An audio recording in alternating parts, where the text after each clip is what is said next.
Hey, good afternoon, everybody. Okay, I have a few toppers, so please bear with me. Over the past 15 months, we've made tremendous progress in our fight against COVID, with 220 million Americans fully vaccinated and over 100 million people boosted. We've also moved quickly to ensure Paxlovid, an oral antiviral pill that reduces risk of hospitalization and death by almost 90%, is widely available. Importantly, because of all the work the Biden administration has done on vaccines, boosters, treatments, and more, daily COVID-19 deaths are down by 90% from when the president took office, even as infections are rising. So the tools that the administration has made widely available to the American people are working to prevent serious illness, to keep people out of the hospital, and to save lives. And while COVID isn't over, it's critical that Americans know that we now have more tools than ever to protect ourselves. We can now prevent most COVID deaths, and that's major progress. To drive further progress today, we announced new federally supported test to treat sites. Today, the first of these launches in Providence, Rhode Island. In the coming days, we'll deploy clinical personnel to help transform several of Minnesota's state-run testing sites into test to treat sites. And in the coming weeks, we will work to open more in places like New York and Illinois. These build on the more than 2,500 sites we've already set up at local pharmacies and community health care centers. Yesterday afternoon, the governor of Oklahoma signed into law the most extreme piece of legislation to undo a woman's fundamental right to make her own reproductive choices since Roe became law. This law will go into effect immediately. Not only does this law ban abortion from the moment of fertilization, but it also adopts Texas plan to allow private citizens to sue their neighbors for providing reproductive health care and helping women to exercise their constitutional rights. This law is the latest in a growing effort by ultra-MAGA officials across the country to roll back freedoms that should not be taken for granted. Roe has been the law of the land for almost 50 years, and it is under serious threat. They are starting with reproductive rights, but the attack on our fundamental rights, including the right to contraception and marriage equality, is growing, and these rights are increasingly at risk. The president believes that women have the fundamental right to make their own reproductive health choices, and he and the vice president and the entire administration are committing to protecting these constitutional rights and fundamental freedoms. Today, the Department of Agriculture announced new steps to strengthen food supply chains, increase competition in the meat processing sector, and lower prices for American consumers. The department is making $200 million available to create a new processing capacity expansion program, providing $25 million for workforce training, and releasing the first of 3 planned rules designed to bolster enforcement of the Packers and Stockyards Act, which will increase transparency. These actions will combat market dominance by a small number of major meat and poultry processors in key markets, where excessive concentration and control has led to lower prices paid to poultry producers and higher prices by consumers. After the severe and sweeping sanctions on the Central Bank of Russia, the Department of Treasury issued General License 9 to provide for an orderly transition so that the bond holders could get paid. We've announced that we will not be renewing the license. This means that Russia will likely fail to meet its obligation and face default, an enduring sign of their status as a pariah in the global financial system. We expect the impact of the U.S. and the global economy to be minimal, given Russia has already been isolated financially. That being said, Treasury Department continues to monitor and have conversations with global financial community. I have 2 scheduling updates. Next week, the President will welcome Prime Minister of New Zealand to the White House, another example of our continued commitment to the Indo-Pacific. We'll have more details on this as we get closer. And as you all saw, we announced that on Sunday, the President and the First Lady will travel to Uvalde to grieve with the community that lost 21 lives in the horrific elementary school shooting. We will have more to share as we get closer, but while he's there, the president will meet with the community leaders, religious leaders, and the families of the victim. The president and First Lady believe it is important to show their support for the community during this devastating time and to be there for the families of the victims. And lastly, on Tuesday, as you all know, the parents of 19 kids did what so many of us parents do every morning. They gave their kids a kiss, told them they love them, and wished them a good day at school. They figured their kids would spend their day reading, writing, doing math, playing with friends at recess. These kids never came home. Some of these parents needed to give DNA samples to be able to identify their own children. These were elementary school kids. They should be losing their first teeth, not losing their lives. They should be at Little League, softball, and soccer practices this weekend. These parents should be planning their kids' summer, not their child's funeral. As a parent, it is unfathomable to me that this happened. These kids had their whole lives in front of them. Our hearts ache for their families. Our hearts ache for the family and loved ones of the teachers who were killed. Schools should be sanctuaries of learning, not battlefields. And teachers should be there to teach, nurture, prepare our children for the future, not to be gunned down or asked to sacrifice their own lives for the kids they love. But that is what two heroic teachers did in Uvalde, killed while trying to protect their students. I'm a parent of an elementary school student. I know many of you in this room are as well. We cannot become numb to this. We will not accept this.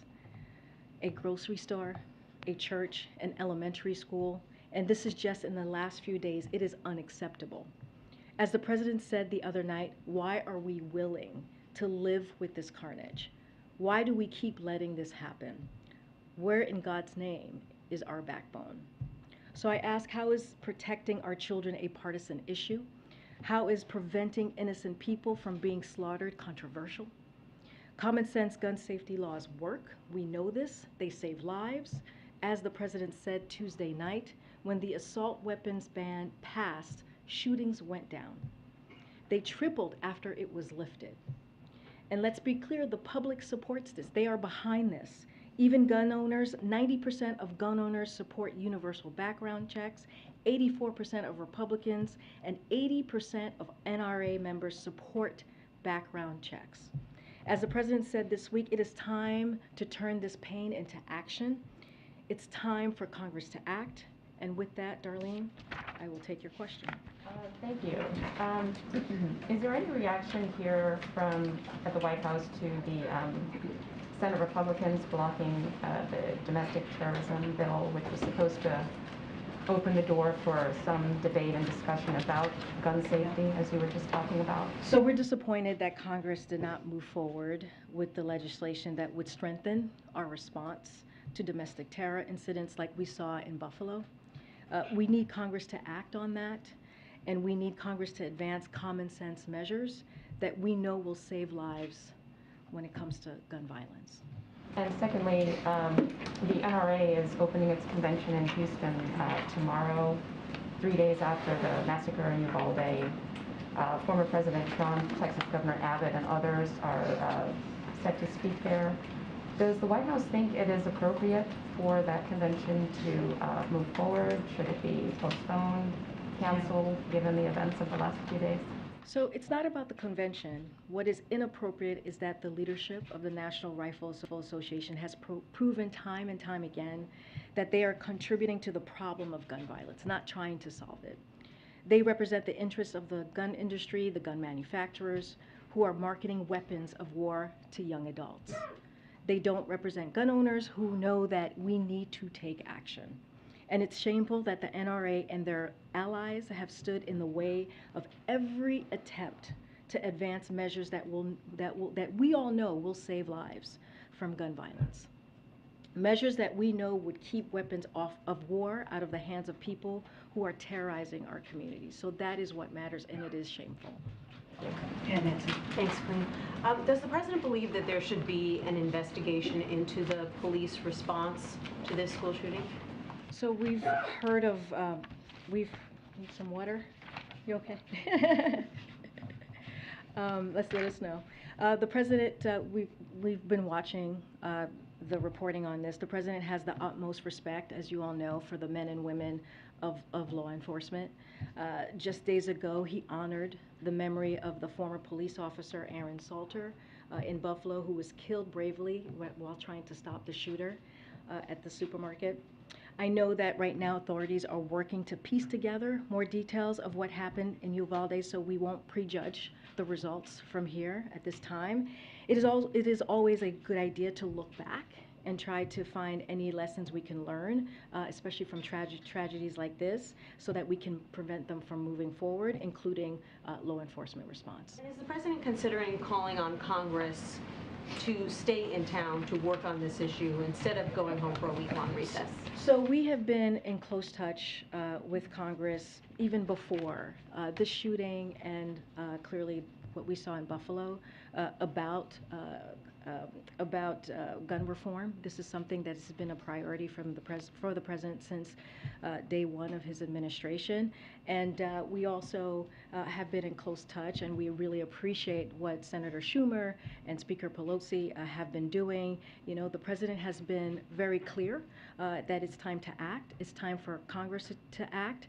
The president has long urged Congress to take action to fight gun violence, including by expanding background checks, and he supports Leader Schumer's plan to bring legislation forward. The Congress would clearly handle the mechanics of all of this, and you know, as you all may remember, during the State of the Union, the president asked Congress to pass proven measures to reduce gun violence, pass universal background checks. Why should anyone on the terrorist list be able to purchase a weapon? Those were what he said just a couple of months ago. So we have an opportunity to do that right now, and we encourage Congress to act. And then finally, the average age of suspects at school mass shootings is 18. Mm-hmm. Would the president support raising the age at which someone can buy a gun to 21? So the president was very clear about this just recently when he said that in his remarks just on Tuesday that it doesn't make sense for an 18-year-old to legally buy an assault weapon. And so he made very clear on Tuesday after he landed from Asia and had to deal with such a devastating news that happened in Texas. Yeah. Thanks, Karine. There was a bipartisan group of senators, 9 senators, that met today. Does the White House have any confidence that this group could reach a meaningful agreement? And does the White House plan to get involved with those negotiations? Would the president bring that group down while they're having these talks and meet with them? So I don't have anything to preview for you as to any meetings, upcoming meetings that may be happening at the White House this week or next week or in the coming weeks. We really, truly, as I said, leave it to the mechanics up to Senator Schumer and Speaker Pelosi. We are confident in that that Senator Schumer will bring this forward.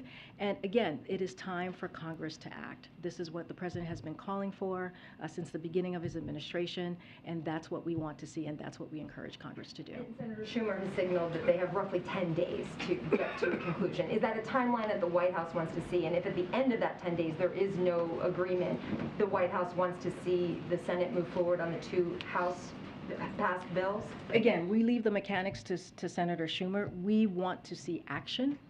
That is what we're calling for. But again, we leave it to the leadership, the Democratic leadership, to figure out how they're going to move this forward. Just one quick one. Can you give us any sense, has the president talked to other officials in Texas since Tuesday, of who he's talked to on the phone about what happened down there? I don't have any calls to preview. Clearly, the president is very much, and the First Lady is looking forward to meeting with the families, community leaders when they're there on Sunday. We have been trying to give the family some time to grieve, as this just happened 2 days ago. But again, he's going to see them on Sunday and have that opportunity to offer comfort. Are you getting any sense that this time it's different, that there's a different climate on Capitol Hill that might be inclined to do some things? So I'll say this, Steve. You know, we have seen 2 horrific tragedies in just 2 weeks. Hours before the shooting, many of the 19 kids who were killed in Texas, Uvalde, were being awarded certificates. of the Robb Elementary's honor roll ceremony as part of the end of the school year. Today would have been their last day at school, and for the school year. In Buffalo, on the same day that this happened just 2 days ago, 2 of the 10 people who were killed while going to the grocery store on a Sunday, like many of us do, were being buried and honored by their families. I'm talking about Aaron Salter, the security officer who first responded, and Celestine Cheney, a mother and grandmother of 6, were being buried by loved ones right in Buffalo on that same day. So America has more guns than people in this country. If more guns were indeed the solution, we would be the safest country in the world, but we are not. And so the president has been very clear. He wants action. He wants Congress to take action. He wants to turn this pain into action.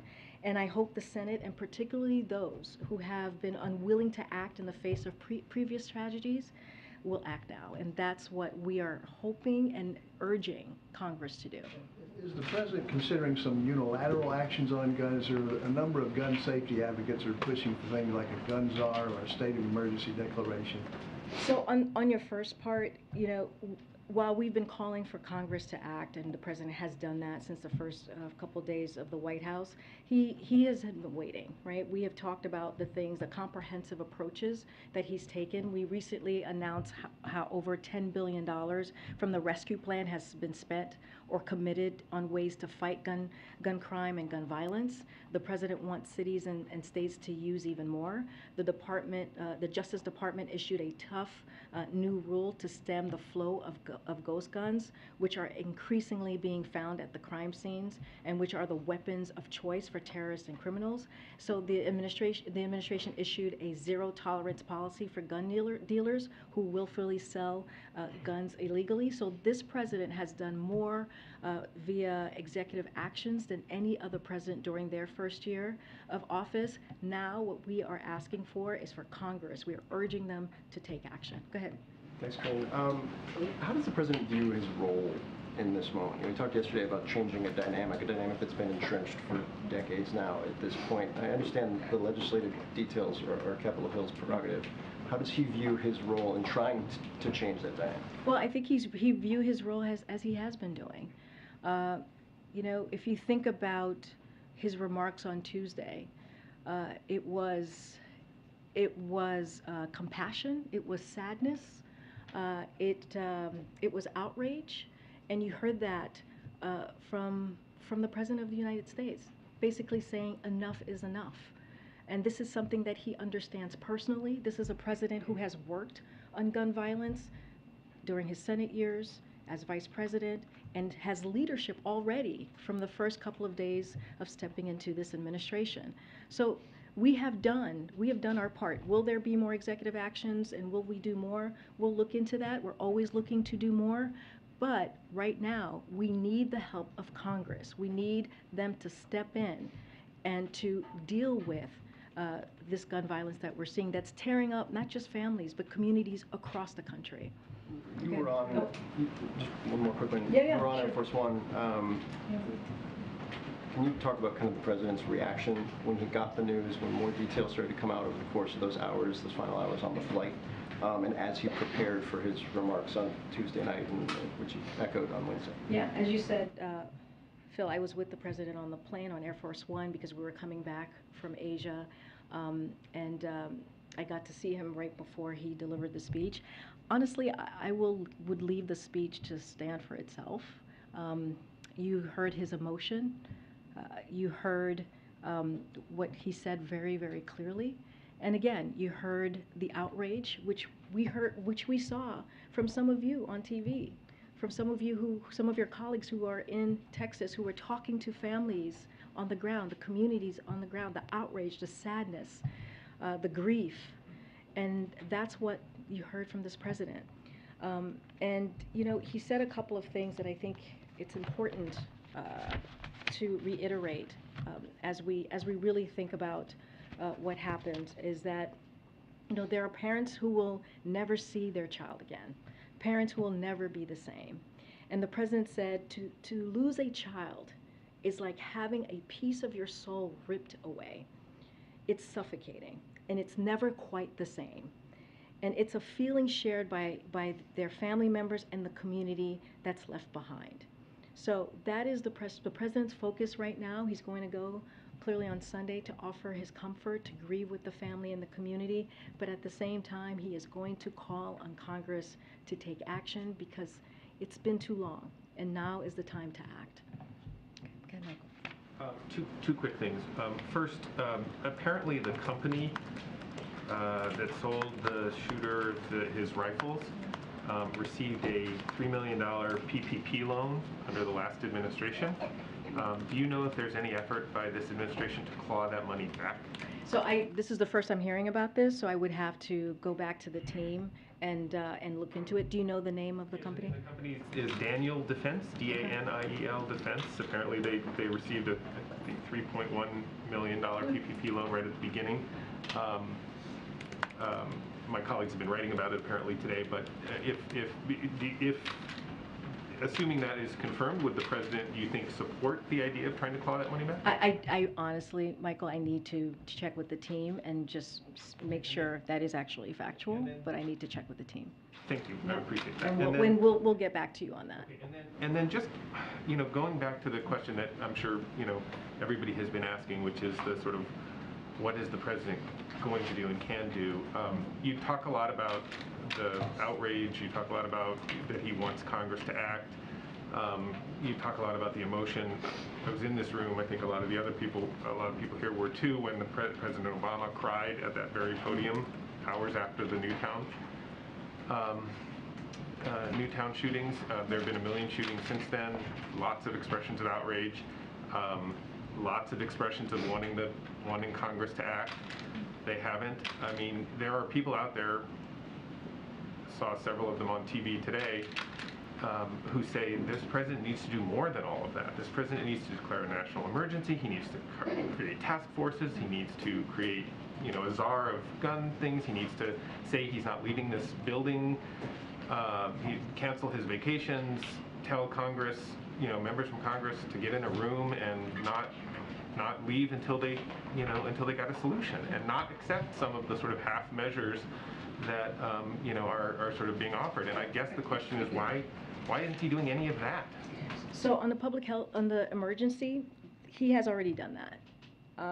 The president has already declared gun violence to be a public health epidemic. He has done that already, and he has mobilized our federal departments and agencies, including the Department of Health Services, to respond. So that has been done.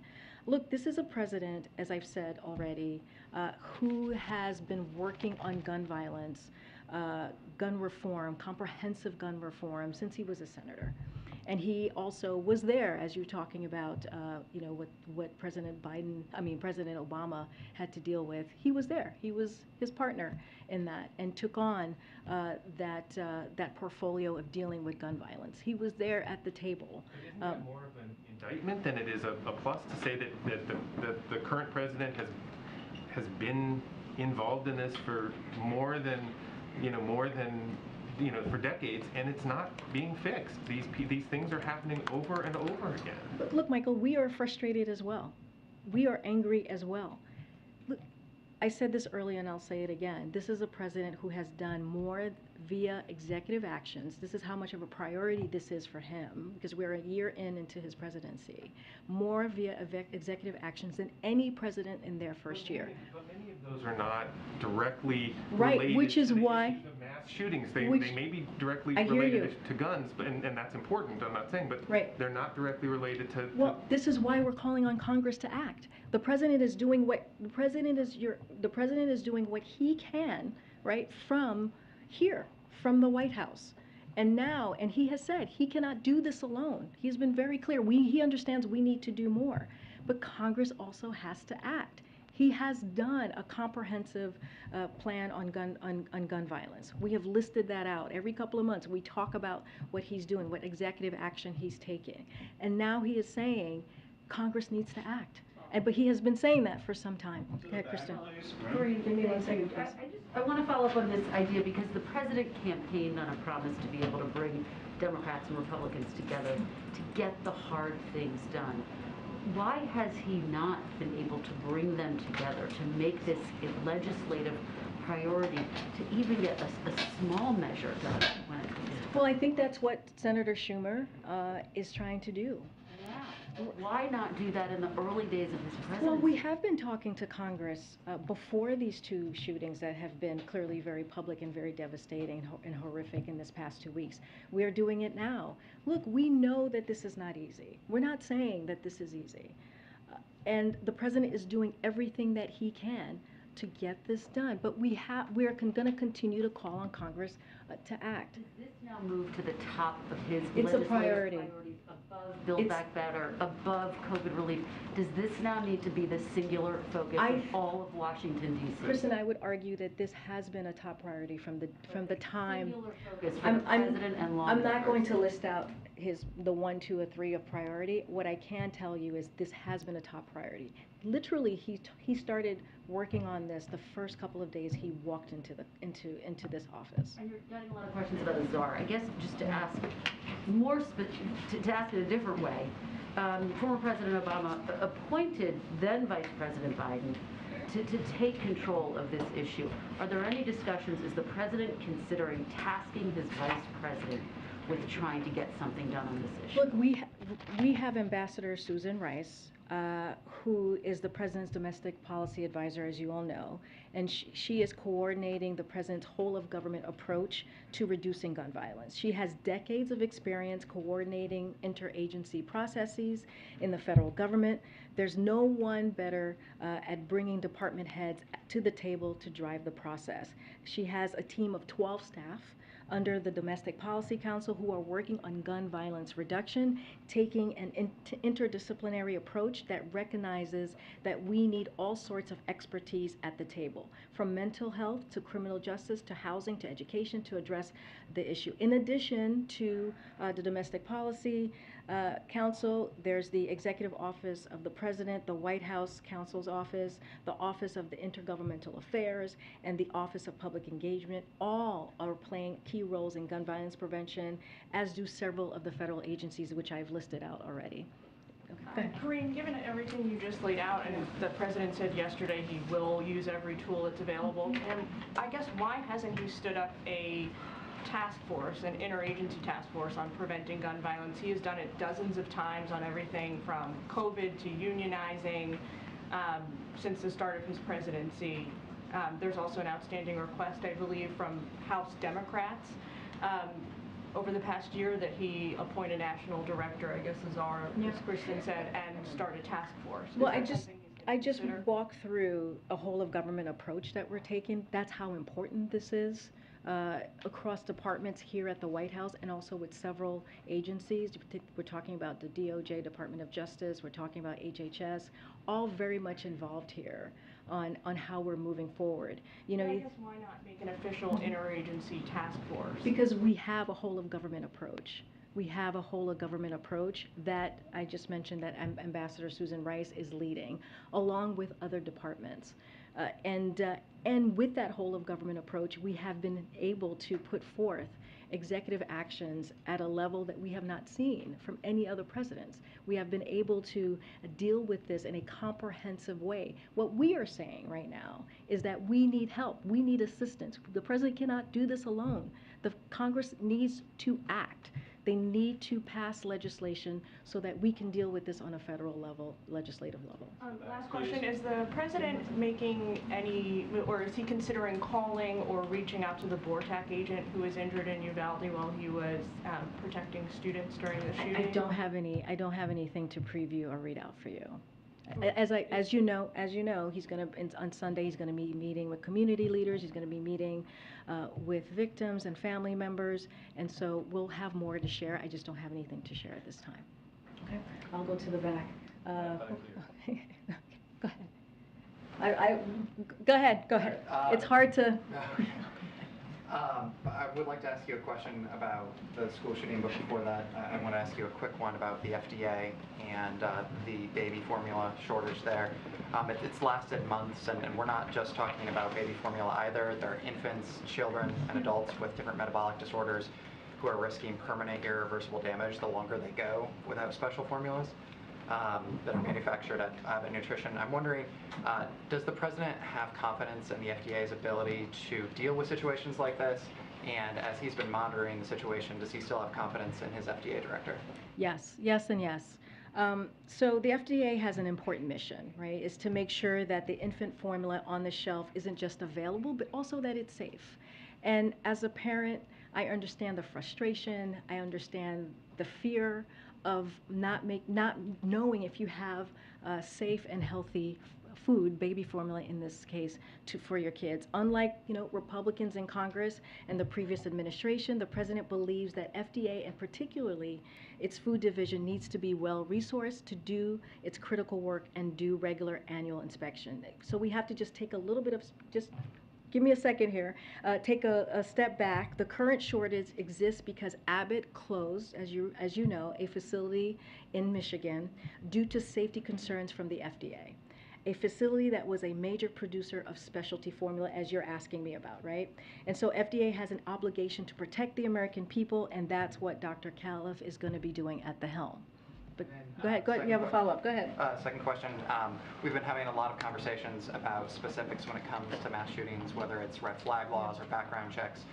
Getting down to brass tacks though, what does the president believe at this point is the purpose of the Second Amendment? And does he think that, given some of the tragedies that we've seen, that there should be a discussion about, its ultimate purpose and whether or not it's currently in date? So the president's been very clear. What he is calling for is common sense gun reform. That's it. He's calling for common sense gun reform to make sure that if you go to a church, you go to elementary school, you go to a grocery store, that you're not gunned down. That's what he's asking for. We're not talking about the Second Amendment or doing anything to get rid of the Second Amendment. We're talking about making sure 19 kids and 2 teachers died. That's the second major mass shooting that has occurred in 2 weeks. And that we're not even talking about the crime that we see, the gun violence that we see across the country on a regular basis. So we have to make sure that we have gun reform. That's why we're calling on Congress to act. Okay. Go ahead, April. I'm trying to stay in the back. Karine, I want to ask you about an issue that's been in the news nationally and internationally, the grains issue. House Foreign Affairs Committee Chair Greg Meeks is in Europe meeting with world leaders on the issue. He says that's all people are really talking about right now is the grains issue. And as you know, there's a blockade of the Black Sea. Russia's blockade of the Black Sea for the exports of grain. Yep. And also India is having a problem, so the issue is Russia. Will this White House look at relenting when it comes to issues of sanctions against Russia to allow the grains to go out? Because right now, Meeks is saying the issue is starvation, as well as prices in the grocery store. So the question that you're asking about, if I'm getting this right, is like Russia has made a proposal to us to allow exports in exchange for lifting the sanctions. Yeah. And so, we want to be very, very clear here because this is very important. This is Russia who is actively blocking the export of food from Ukrainian ports and is increasing world hunger. This is on them. Russia should immediately cease its war on Ukraine, which is devastating global food security, and allow the free flow of Ukrainian food. Before Russia attacked Ukraine in February, Ukraine was the world's largest export of sunflower oil, the 4th largest export of corn, which is what you're asking about, April, with the wheat, and one of the largest exports of wheat, this is what you're asking about. Now, there are tons of products sitting in silos in Ukraine and on ships that are unable to set sail due to Russia's naval blockade. So, and to be clear about something that has been the subject of Russian disinformation, sanctions from the United States and its allies and its partners are not preventing the export of Ukrainian or Russian agriculture, including food and fertilizer, nor are they preventing the ordinary transactions that are necessary for these exports, such as banking or shipping. Therefore, even according to the terms of their own apparent proposal that they have presented to us, Russia should immediately allow Ukrainian agriculture exports. Go ahead. There's no conversation at all about lifting sanctions. You're saying no. There is not. Remember, again, this is Russia's doing. This is on Russia. No. Okay. Oh my gosh.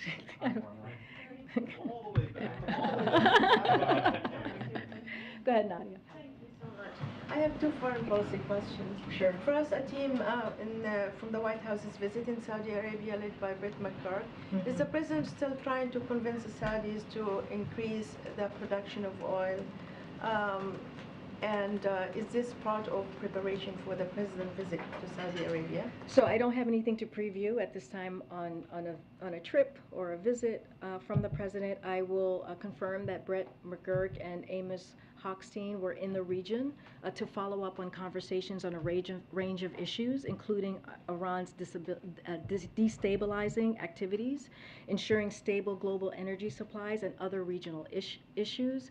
On your question about oil, this trip is to review engagement with Saudi Arabia on energy security, as asking for oil is simply wrong. That's the way that we see it, and a misunderstanding of both the complexity of that issue as well as our multifaceted discussions with the Saudis.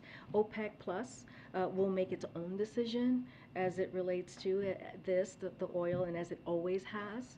We are in consultation with all relevant producers about market conditions, including Saudi Arabia. One more, please, on Syria. Excuse me. The head of the Lebanese intelligence chief met with people at the White House. He told me in an interview that he raised the question of American hostages in Syria held by the Syrian regime. Can you update us on the case, specifically on Austin ties, and whether his release is imminent? I know it's sensitive because you're talking to the families.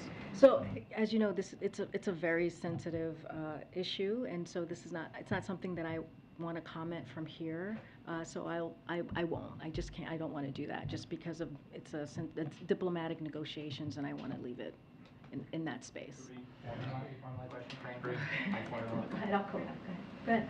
Has the White House detected any mood shift that makes you optimistic after this shooting that something's finally going to happen, that something's finally going to get passed after 19 children were shot down? So, we don't have our finger on the pulse on the mood. What we can do is continue to fight for American families, for American communities, as we see the violence that has, especially the two major tragedies that we've seen these last 2 weeks, and call on Congress to act.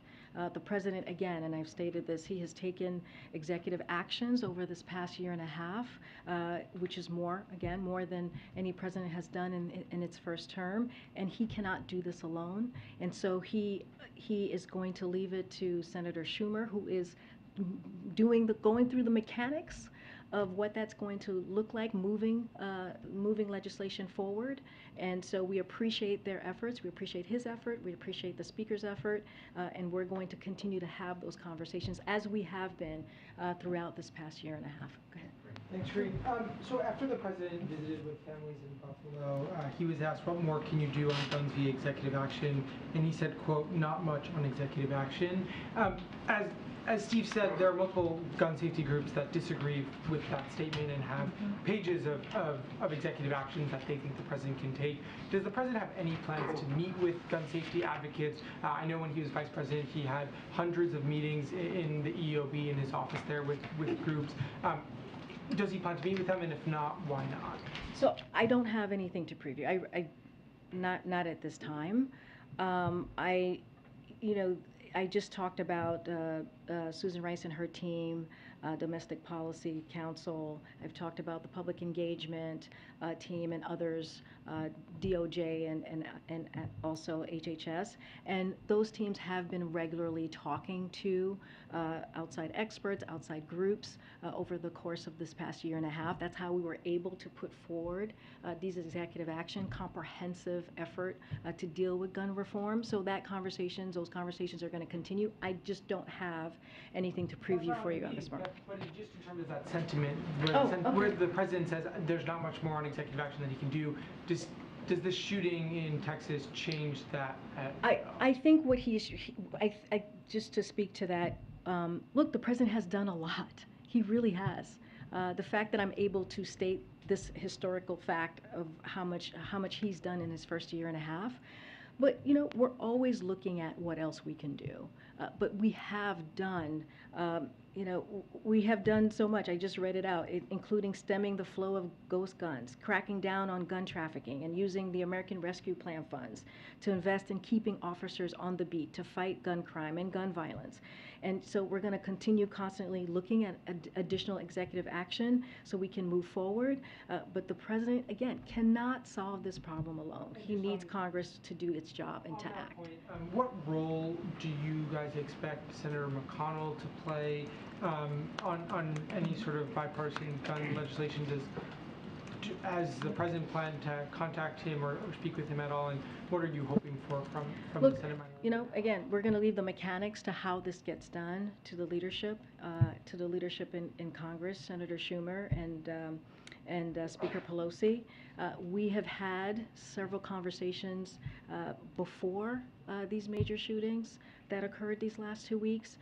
This is an issue that has been a priority for this president since the moment he walked into this office. And as I mentioned, as a senator, as a vice president, and now as president. So there's an array of issues that we talk to Congress on a regular basis. And again, we're going to continue to have those conversations. On the gun issue, just a quick follow-up. Is one of the concerns of the White House that moving ahead with executive actions right now while there are talks in Congress could sink those talks in Congress? Is that why you're one of the reasons you might be holding back on moving forward with executive actions? No, I mean, we've been very clear. It's time for Congress to act. We cannot do this alone. The president cannot do this alone. So we're asking Congress to act so we can have federal laws to actually deal with doing gun reform, comprehensive gun reform. On the Summit of the Americas, President Bolsonaro of Brazil has said he plans to attend now.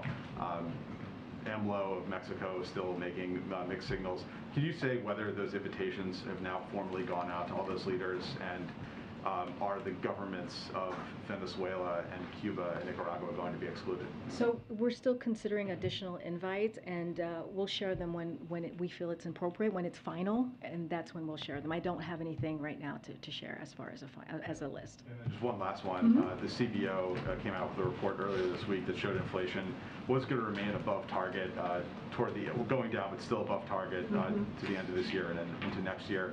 I mean, has the White House sort of painted too rosy a picture on how quickly inflation is going to go down given the projections that came out from CBO this week? So a couple of things. So as you mentioned, the CBO report came out yesterday. It projects stable, steady economic growth in the years ahead. As inflation eases, the deficit falls dramatically this year. On the deficit, the CBO projects that our deficit this year will fall by $1.7 trillion after it fell by $350 billion just last year. That's after the deficit increased every single year President Trump was in office, and it is a lower deficit for 2022 than the CBO projected before passage of the American Rescue Plan. That means that our strong economic recovery, powered by the president's economic and vaccination policies, also improved our nation's fiscal position and reduced our deficit. On growth and inflation, CBO projects the economy to grow by 3.1% this year and 2.2% next year, with core personal consumption exemption, that's PCE inflation, falling to 2.3% by the end of next year. This is the kind of transition from a historic economic recovery. Again, steady, stable economic growth that works for working families that the president's policies are designed to bring about. So that's how we're viewing the CBO report. Go ahead, you had something on formula, you said? Can you tell us if there are any more flights planned from foreign flights for formula? I don't have anything to preview at this time, but we will have some more information in the upcoming days. Is that because you all are working on it and the details are not out there, or can we expect more flights? Yeah, definitely you'll expect more flights. I just don't have anything to announce at this time. And as you know, the second flight landed in Dulles yesterday. The First Lady was there to receive the formula and the package that landed. And then on the FDA question, you said you brought up the Abbott plant and it was kind of putting on them, but Senator Patty Murray today told the FDA that she gives the FDA an F on not realizing the warning signs of the crisis. And she also says that they have not given her a plan that she's requested about how to stabilize that food safety program. So is there anything the White House can ensure that the FDA has been responsive to Senator Murray and those on Capitol Hill? So let me just first say this. This is the hearing, during the hearing yesterday, Dr. Califf said it's important we get to the bottom of what happened with the Sturgis facility and the root of what has caused the issues we're facing today. He has designated someone to lead an after-action report, but we have to take a step back here and look at the dynamics of what we're dealing with. We have 4 companies that make up 98% of the market. An industry that's concentrated means more vulnerability to the supply shocks and fewer options for consumption. And because of Abbott's voluntary recall, there have been huge disruptions to formula supply of a highly concentrated market. So we have to fix this. So our focus right now is on getting more infant formula supply to families across the country as quickly as possible, as well as running a historic agenda to diversify markets and grow the number of companies competing for your business. This is what will help avoid situations like this in the future. But he has said it is important to get to the bottom of this and has appointed someone to do that. Thanks, Karine. Okay, thank you, everybody. Thank you. Thank you.